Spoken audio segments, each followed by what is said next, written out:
Thanks, Chair. Just well, I've got whips at 9:30. Just with respect to the bill itself, its precursor was recommendation 19 of the 2013 PJCIS report into the potential reforms to the national security legislation.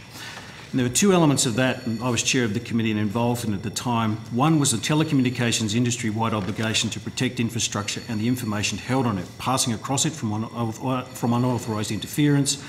The second element, a requirement for industry to provide the government with information to assist in the assessment of national security risks to telecommunications infrastructure. So on that note, you were saying how long has the consultation period been with respect to this bill?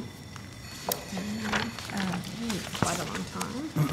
Yes, there's been 2 rounds of public consultation on the bill. Consultation started with industry in 2012, and the 2 public rounds of consultation on the exposure draft was June, July 2015, and then November 2015 through to January 2016. So in that consultation, do you think that the telecommunications companies have provided you with all the information that you need to make an adequate security assessment? The consultations weren't directed at that, so they were very much consultations around what this regime could look like, not a consultation on them providing us with. But part of that would be because we had had this discussion, and the government had that discussion when we were doing the potential national security reforms. We went down to Telstra to have a look at their global operations centre. So, as a matter of course, you should, I would have thought, in consultation, have had some discussion about the existing state of infrastructure, their concerns. So again, my question to you, is there anything in that consultation process that you were looking for that you didn't get?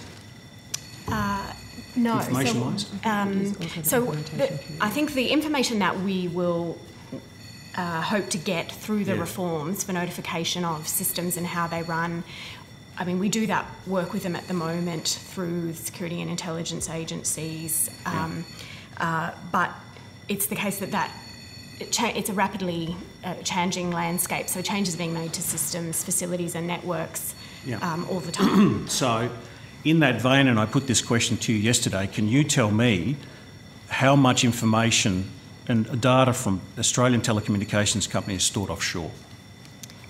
And that's something we don't know because there is no obligation for industry to tell us. So there's an obligation to protect that data, both under the Privacy Act and the Telecommunications Interception Access Act. The whole precursor to the bill was that they would tell us. In the consultations in 2012 and 2013, and I was part of that, one of the concerns that came up with the intelligence agencies, with your department, and with the telecommunications companies was that if we offshored the storage of data, that our legislative remit and our guarantee that the data could be protected would be paramount. And in a sense, the whole metadata scheme, which was put through this committee and put through Parliament, was predicated on the fact that telecommunications company would have an obligation to protect that data. What you're telling me is that they won't even tell you whether or not they're storing the metadata offshore. Now, how can that be satisfactory? So under the data retention legislation, there are obligations to protect the data set, so the retained metadata, if you like, through either encryption or for companies to show that they have other measures in place to adequately protect it. But that legislation didn't say where they had to store it. So as it stands, sorry to interrupt you, so as it stands at the present period of time, we don't know how much of Australians' metadata has been stored offshore by the major telecommunications company, any telecommunications company at all. That's right. But this legislation isn't going to give you the capacity to compel these companies to tell you what they're doing with their offshore data.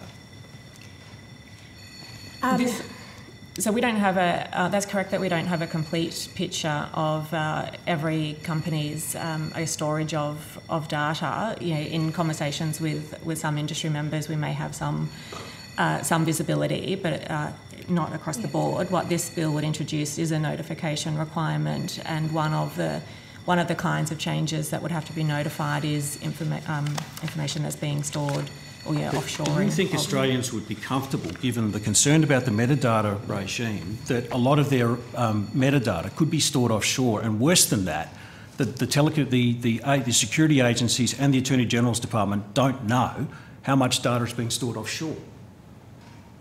I think offshoring in and of itself is not necessarily a security risk. Well, that's but not true. That is could not true, because I mean we've been briefed to the fact that that is, and that's not a true statement.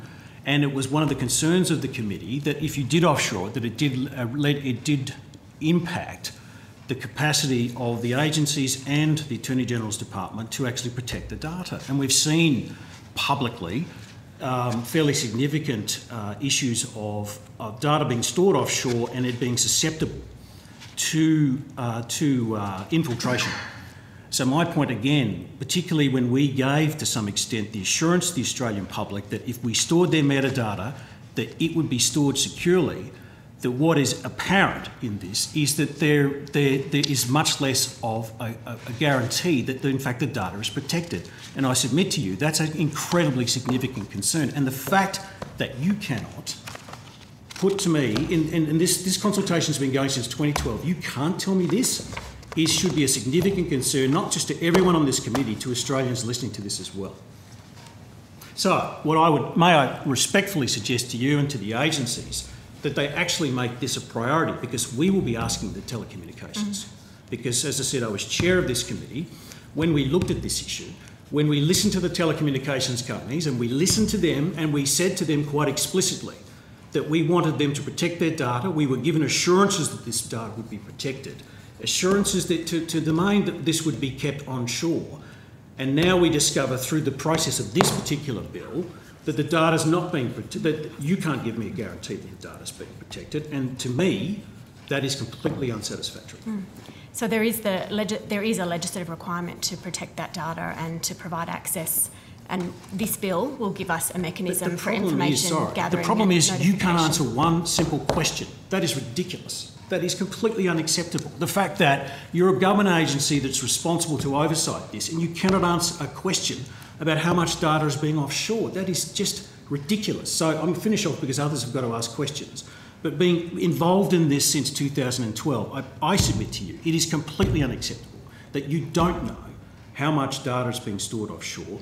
And may I respectfully submit to you that you need to be aware of that, because you cannot make informed decisions, in my view, or the intelligence agencies can't, or offer the appropriate protections if you're not being given this information. And I'll just leave it at that. Yeah, and this bill will give us mechanisms to do just mechanisms, but you still, can you give me a guarantee then that you'll get the data that I've just asked you for through the purposes of this bill? It will be part of the notification and can you? information gathering. No, that's not what I asked you. I asked you, can you give me a guarantee that you could answer that question that I've just asked you if this legislation is passed? So this legislation is passed, in 6 months' time I say, how much data is stored offshore? Will you be able to answer this question after that legislation's been passed?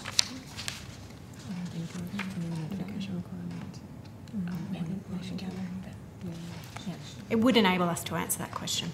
Okay. Well, that's, I'll take a, but can I submit to you that I'll be asking this question again separately, the telecommunications, and asking you the question before the end of this hearing process.